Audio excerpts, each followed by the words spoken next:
এই দাঁড়া, তুই কার অনুমতি নিয়ে মসজিদ থেকে খাটিয়া বের করে নিয়ে এসেছিস? কামরুল ভাই, আপনি আমাকে তুই তুকারি করে কথা বলছেন কেন? আর খাটিয়া দিয়ে মানুষ কি করে এটা আপনি জানেন না?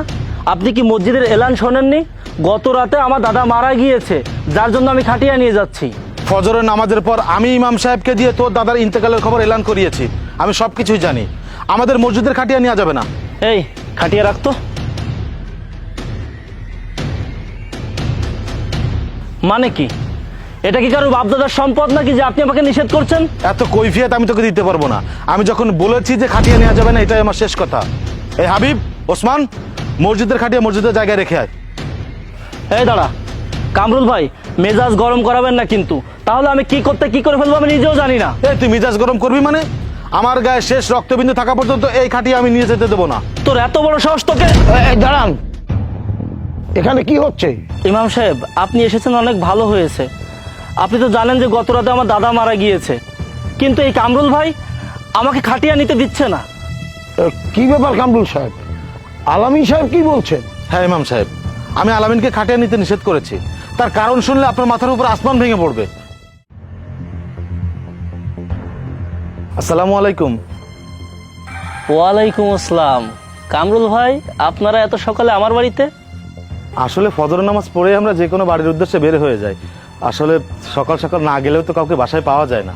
আচ্ছা, সেটা কোনো ব্যাপার না। তো কিসের জন্য এসেছেন সেটা বলুন। আলামিন ভাই, আমাদের মসজিদের বারান্দার গেটটা এখনো রেডি করা হয়নি। ওটা রেডি করতে গেলে 25,000 টাকার মতো লাগবে। এখন সকলের সহযোগিতা ছাড়া তো এটা করা সম্ভব নয়, তাই আপনার কাছে 3,000 টাকার দাবি নিয়ে এসেছি। কামরুল ভাই, আপনি মসজিদের সভাপতি বলে যখন যেটা মনে করবেন তখন সেটা করবেন, এটা তো চলে না। আর মসজিদের বারান্দার গেট করার জন্য এতটা উৎসাহিত হয়ে পড়েছেন কেন? আমি তো এটা এতটা ইমার্জেন্সি বলে মনে করছি না। দেখুন ভাই, মসজিদ আল্লাহর ঘর, পবিত্র জায়গা। আর মসজিদের গেটটা যদি এভাবে খোলা থাকে তাহলে সেখানে কুকুর শিয়াল ঢুকে অপবিত্র করে দিতে পারে।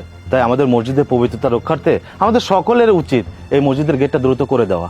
হ্যাঁ ভাই, সেটা ঠিক আছে, আমি আপনার কথার বিপক্ষে যাচ্ছি না, কিন্তু আমাদের মহল্লায় তো 80টা ঘর আছে, তাহলে আমি কেন একা 3,000 টাকা দিব? আলামিন ভাই, 80টার মতো ঘর আছে এটা সত্য, কিন্তু সবাই তো স্বাবলম্বী না, সবাই তো আর বেশি বেশি দান করতে পারে না। আপনার সামর্থ্য আছে বিধায় আপনার কাছে একটু বেশি করে আবদার নিয়ে এসেছিলাম। আর মসজিদ আল্লাহর ঘর, এখানে দিলে তো কমে যায় না ভাই, কোনো ক্ষতি হয় না। আপনি বরঞ্চ মসজিদে যত বেশি দান করবেন তার দ্বিগুণ আপনার পরকালের জন্য পুঁজি হয়ে থাকবে। হ্যাঁ ভাই, হয়েছে, নীতিকথা ছাড়ুন।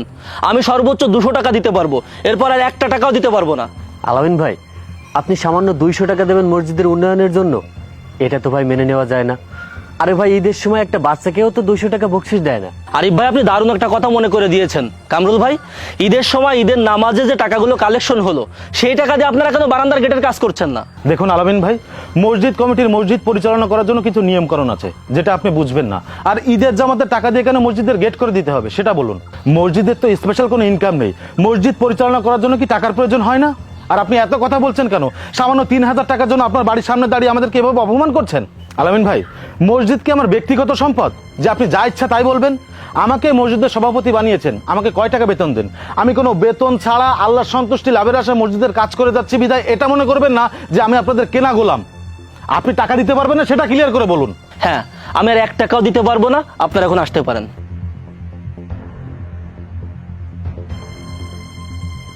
আর শুনুন, আমি এরপর থেকে আমাদের মসজিদের কোনো সদস্য থাকতে চাচ্ছি না। আমি এরপর থেকে উত্তরপাড়া মসজিদে নামাজ পড়বো, সেখানে সদস্য হব। আর একটা কথা, এরপর থেকে আমাদের এই মসজিদে আমাকে কোনো প্রকার কার্যক্রমে ডাকবেন না, ঠিক আছে? আপনারা যান। যত সব সকালবেলা উঠে চলে এসেছে আমার বাড়িতে টাকা নেওয়ার জন্য।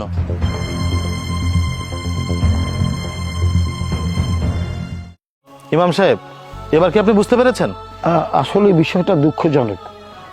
আলামিন সাহেব, আপনার কাছ থেকে এমন ব্যবহার আশা করিনি। আপনি একজন সরকারি চাকরিজীবী লোক, আপনার বাড়ি গাড়ি টাকা পয়সা কোনো কিছুরই অভাব নেই।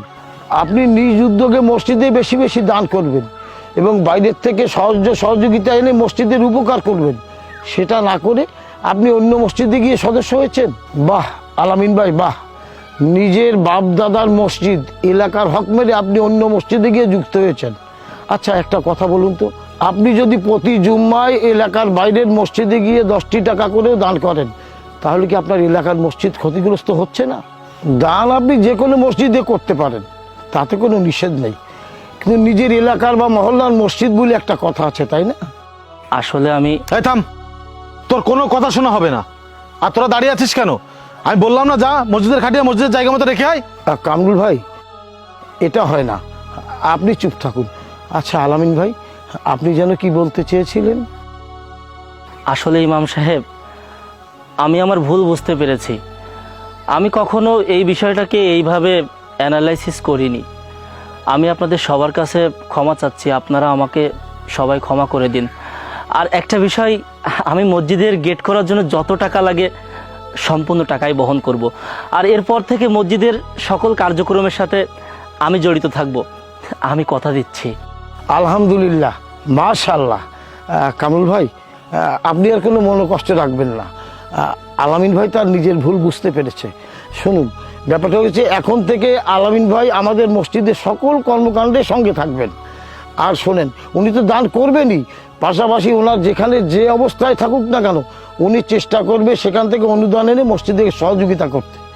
আমাদের এখন সকলেরই খুশি হওয়া উচিত। চলুন তাহলে আমরা তোফাজ্জল সাহেবের জানাজায় যাই। ঠিক আছে, চলুন। আমাদের সমাজে এমন কিছু মানুষ আছে যারা মসজিদে দান করার সময় 100 গজ পিছিয়ে যায়, কিন্তু খোঁজ নিয়ে দেখবেন তারা বিভিন্ন অসৎ পথে লক্ষ লক্ষ টাকা উড়িয়ে দেয়। তাই আসুন পরকালের কথা মনে করে মসজিদকে ভালোবাসি।